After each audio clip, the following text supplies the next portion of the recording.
Thank you for tuning in to the best parenting show on the internet, Post Daily Dose. It's the Post. It's the Post. It's the Post. The Post Daily Dose. It's the Post. It's the Post. It's the Post. The Post Daily Dose. It's the Post. It's the Post. Okay, how's that? Better? Still no? No.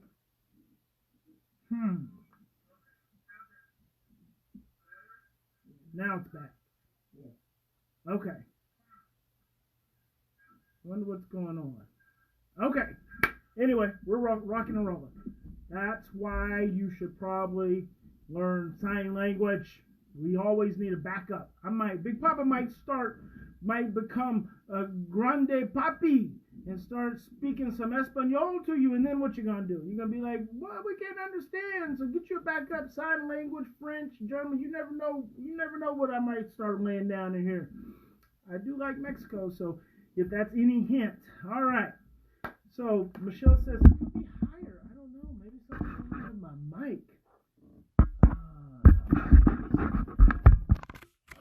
Let me see. Bad audio. I don't like bad audio, guys. It doesn't really stress me out, but I don't like bad audio. I wonder what's going on. Maybe I got something down off of my phone. Any better? Now good? Okay. That was interesting. All right, well, there we go. Now I'm back. Yeah, I may have a bad wire. I took my mic out, so I'm going to have to play around with that and see what's going on. All right, so let's get down to it. Let's talk about anxiety and young adulthood. And I was just thinking about when I first left home and went to college at 17. I remember, and I grew up in this little town in Oklahoma, 2,000 people, and every teenager in the world dreams about getting out of the home. You get it from your kids. By the time they're 16, they start talking about wanting to leave home and live on their own. And you hear it, and they start acting all tough and, like little adults. And even though we usually spend a great deal of time from the time they're 2 years old, nurturing them like they're little adults. But they start to get that bug, and, some of them start talking about having kids and a family and all this business. Well, it's only 50% true. It's really only 30% true, because it's like 30% of the fantasy, because really they don't even know what they're talking about. How could they? They're not adults. See, the 70% that you don't see and they won't tell you about is that they feel extremely anxious about getting out of the house and moving out on their own. And that is regardless of the challenges there may have been in the home. Moving out of the home, moving out of a place of predictability and security is very anxiety provoking. And at that point in development, your child's brain is still not fully developed. Like their social and emotional control center, their orbital frontal cortex. So your orbital frontal cortex makes up a significant portion of your frontal lobe, your prefrontal cortex, your prefrontal brain, is considered to be your executive control center for all social and emotional functioning. Well, it doesn't complete its development until you are 25 years old. So until you're, and this is in scenarios of ideal development. Now, research says that for girls, it may come a little earlier, 22 to 23, but for boys, it's usually 25, and that's normal, healthy development. Now, when you consider the children who've had early developmental trauma, deprivation, abuse, neglect, then that gets slowed down even more. So those children may not hit that prefrontal brain development until they're in their late 20s, perhaps late 30s. And see, here's the thing about this part of the brain. That part of the brain is always open for development and change, just like your hippocampus. I was talking to my friend Daryl last night, actually, and he's the one who's producing the documentary, The Truth About PTSD. And so it's thetruthAboutPTSD.net. And I was said, well, you're familiar with the research on the hippocampus and post-traumatic stress disorder in veterans. He's like, no, I've never heard it. And I said, well, research shows that the primary difference between soldiers who go into combat and get out with PTSD versus those who go into combat and come out and don't have PTSD is the size of their hippocampus before they even go into battle. So the research indicates that the majority of soldiers who go into battle and come out with PTSD, they had probably already experienced some kind of trauma before they ever went into battle. So they had a more fragile, a smaller hippocampus to begin with. Now, we all know that a lot of times individuals, young men, young women who've had tumultuous adolescence and childhoods end up going into the military because it's predictable and it's safe and it's a structured environment, and a lot of times they're able to excel there. So we think about that individual's, that part of the brain, it is open for development and change throughout the lifespan. So stress and trauma causes your hippocampi, there's actually a couple of them, causes them to shrink and shrivel. So it's referred to as hippocampi, but most people just say hippocampus. But there's a couple of structures. So it causes the overwhelming, prolonged, unpredictable levels of cortisol actually damage that part of the brain. That part of the brain is responsible for our short-term memory. It's also responsible for engaging our clear thinking. So when you've experienced a great deal of stress and trauma in your life, that part of your brain is diminished, and your amygdala, your fear receptor, your stress receptor, your reptilian brain, that part of your brain, that structure of your brain that pumps out cortisol, is actually overdeveloped. This is why traumatized children are stress sensitive, because their amygdalas are actually overdeveloped. So it's like having one arm that you exercise all the time and then another arm that you do nothing with.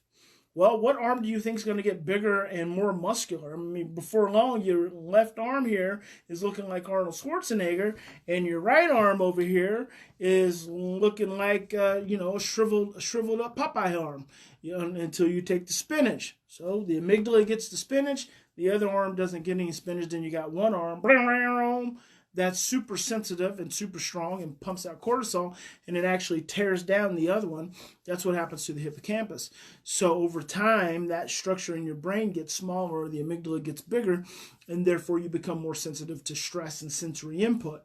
And then when you pump out that cortisol, that part of your brain that's underdeveloped cannot sustain, it can't hold up, it can't interrupt, and that's how you get all this crazy making behaviors and emotions that you deal with your children. And this is what happens with soldiers. Soldiers who come into war, go into battle with diminished hippocampal development, are not able to withstand all the stress. Therefore, they cannot regulate themselves. They cannot generate enough oxytocin to help themselves calm down. And then the traumas that they experience get stored in that PTSD, special kind of PTSD fragmented way. And before you know it, they are really suffering and really struggling. Deanne says, yes, my 16-year-old just talked to me about being afraid of growing up. Good. She recently got her judgment, and I think she's feeling like things are getting real. That's what happens. Yeah. So small things like that. What Deanne said about her 16-year-old is that those just become little triggers. See, we think that a child getting their learning permits should be a really exciting thing. But some kids who have a lot of anxiety about leaving home because that's the only secure place they've ever known, it's the only predictable place they've ever known, they have a great deal of anxiety that gets generated from something like getting a permit. So you could all of a sudden experience your child becoming depressed. You could experience your child, talking back more and being more agitated with everyone, isolating more. It's just vacillates depending on your child's kind of personality and behavior patterns, what surfaces from that state. But something that would oftentimes be celebrated can be a significant trigger and cause your child to act out. Hey, brother Omar, my big brother Omar, he just had a birthday. He's old, getting to be an old man, and makes me feel old. But I'm the little brother, so I'm good. I'm gonna be young for some months now, anyway. So yeah, and then Deanne says yes, she was more agitated before talking.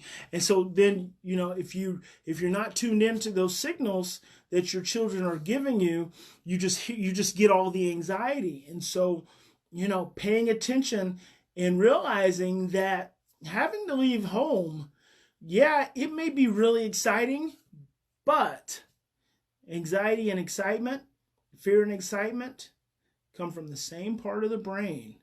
And if that anxiety and that excitement gets too high, it stirs that brainstem and stirs up all that trauma and that insecurity. And then that starts generating a lot of challenges for your child. So that's just the transition component. Now you have to remember, and I think about when I left home for the first time, 17 years old, loaded down in my 1983 Buick Regal. I had it packed down, trunk full, back seat full, driving up to Oklahoma City. And not even sure if I'd ever driven to Oklahoma City before. But I drove up to Oklahoma City, to Edmond, to play football at University of Central Oklahoma. And I remember that drive. That drive in and of itself was full of anxiety. I was excited, but I was nervous. I was scared. And getting to college was it was stressful. There really is no other word than to say it was stressful. Having came from living in the same little town, knowing all my same friends, my best friend I've known since we were babies, and my best friend up from that I've known since we were 5 years old, so 5 or 6 years old. So that's a lot of familiarity, and then you just take that and really you're just pulling it all away, and then you're literally, for me, going to college, I'm going and being around a lot of other, in some cases, just flat out juvenile delinquents. I mean, these guys were 17, 18, 19 years old, but they were pretty hardened guys. And some of them actually ended up getting in trouble for breaking and entering. And this is within my first semester of school. So I'm 17, turned 18 shortly thereafter. And I had guys, getting in trouble. And even at the next college I transferred to, which was a smaller college in a smaller town, East Central University, played football there also. And it was a little better because it was a little smaller. Things seemed the individuals that were on the football team, that I was on the football team, they just seemed a little bit more regulated. But then a whole group of them ended up getting kicked off campus because of an incident that happened with a tennis player. And so, there was a lot of drama playing out for me, just like most kids, when we move into becoming adults. And so I just really want you to think about that transition for your child when they hit adolescence, mid-adolescence, and there starts to be more conversations around graduating from school, getting GEDs, going to college, moving out on their own, going to live with friends, whatever the communication may be. I want you to realize that there's a lot more fear and anxiety around that than there is not. And so you want to be really mindful, because this is still your child. They're still your child, and they may be 16, 17, 18 years old, but they're still your child, and they're not ready. They're not ready. They're really not prepared. No matter what you've done, how you've parented, how well and attuned you've been, they are not ready for what they're going to face as adults. And so it's going to take a lot of learning. And really, that's no failure on your part as a parent. Simply, you can't teach adulthood. You just can't teach a child all the things that they're going to go through and experience in learning to be an adult, because that's what we have to do. We all have to learn to be adults. But what you can do is be mindful and aware of the fear and anxiety that gets generated during that transition, and realize that some of that rebellion that you're getting is really their anxiety about moving out. And just encouraging them, just being open and saying, hey, this is what it was like for me. I mean, do you remember what it was like for you when you left your home? I mean, what was that? Do you remember that experience, that feeling? Think about that, because your children probably aren't going to be far off from that same experience. And some of you got married right out of high school, and others of you went off to college. And even if you got married right out of high school, you know that there's a lot of anxiety about that transition. So that is a major life transition. And I just want to encourage you all to approach it with understanding and mindfulness and awareness that it may not, even though your child really wants it, it still may not be the easiest time in their life. And open up the opportunity, open up the conversation, the communication around how they may be feeling and what they may be experiencing. So that's it. One public service announcement. So I've opened up 10 spots in the Levolution, 10. So I've got this group of parents and professionals that have just been, for the last 30 days, have just been amazing. They've just been doing some fantastic work on their families and with their children.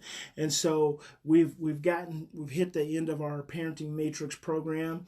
And then, of course, the Levolution just continues. And all of those videos, each day's guidance is still in the private Facebook group. It's in the actual Levolution membership. So I still gotta add the last probably 5, 6, 7 days. But I am making it possible for the next 10 people that join the Levolution membership to get one-on-one coaching with me through the next 30 days of the program. So you're gonna get each day 1, 2, 3, 4, 5, 6 as the days unfold, and you'll have an opportunity to participate in each day. So my parents that have just finished a program, I'm encouraging some of them to start over and layer that learning again. So what I'm going to do is, for the next 10 people that join the Levolution, Big Papa, am going to coach you just like I have the other parents, be available to you as you go through those days, because I'm going to continue to be available to all of my other Parenting Matrix folks. And they have such good experience and wisdom and knowledge now that they're giving such good feedback and insights to the new members that are joining, that I just feel like, having fresh blood, I'm trying to feed my baby birds, to be honest with you. Having fresh birds, having fresh blood into the Levolution for my baby birds breaking out of the matrix is good for their reinforcement and their learning and their education. So we can continue to get that influx of information and knowledge, so we can continue to grow in our awareness. So if you have been struggling in your home with your child and you need more support and you want to see things differently and you want to learn to respond instead of react to their behaviors, I am going to encourage you to go. Michelle's still in, that's right. I'm going to encourage you to go to newparentinglevolution.com and join us, because every day we're still in there kicking butt, taking names. And the next 10 that come in, I'm going to be available, just like I'm still available to all my other folks. So there you go. Remember, in any given situation, we always have two choices. We can get stressed out and overwhelmed because our teenagers are being nasty and ugly, and then we can react from a place of fear. Or we can stop, we can slow down, we can take 3 to 10 deep breaths. We can realize they're coming up on a major transition. We went through that same transition. We can be more patient, more mindful, more aware, more understanding, and ultimately more loving. And then you choose love. God bless each and every one of you. Thank you for joining Big Papa. Hey, if you got questions, you got comments, please submit them. Send us a message on Facebook and let us know what your questions are, because I'm always looking for new content, new information. And I can pull questions out of the Levolution group. But if you're just joining the Post Daily Dose and you've got some struggles that you're dealing with, I can assure you that there are probably 1,000 other parents watching Post Daily Dose that are probably having the same struggles. So don't be shy. Your challenges and your struggles help other parents as well. And that's it. I want to pray for each and every one of you, for your families, for your homes, that when you lay your heads down tonight, that you are able to relax and drift into a deep sleep that allows the cells of your body to open up and release all the struggle, all the pain, all the suffering from the lineage that has showed up presently in your family, and that you can just release it, and you wake up in the morning and you feel refreshed, re-energized, reinvigorated, and most of all, restored. I want you to be restored to wholeness, to the loving spirit of which you were born with. And from there you find that peace and reclaim that peace and that joy in your home. So God bless you. Big Papa loves you, and I will see you. Hey, tomorrow morning, if you're up, shaking and baking, Big Papa's doing morning motivation. So if you want to catch a live, I'm usually on at about 5 a.m. Central Standard Time. Otherwise, be sure to check out your Facebook feed for the Post+Institute Facebook feed, because Big Papa will have laid down some kind of message to get you motivated for the day. All right, have a good evening, guys. We'll see you tomorrow.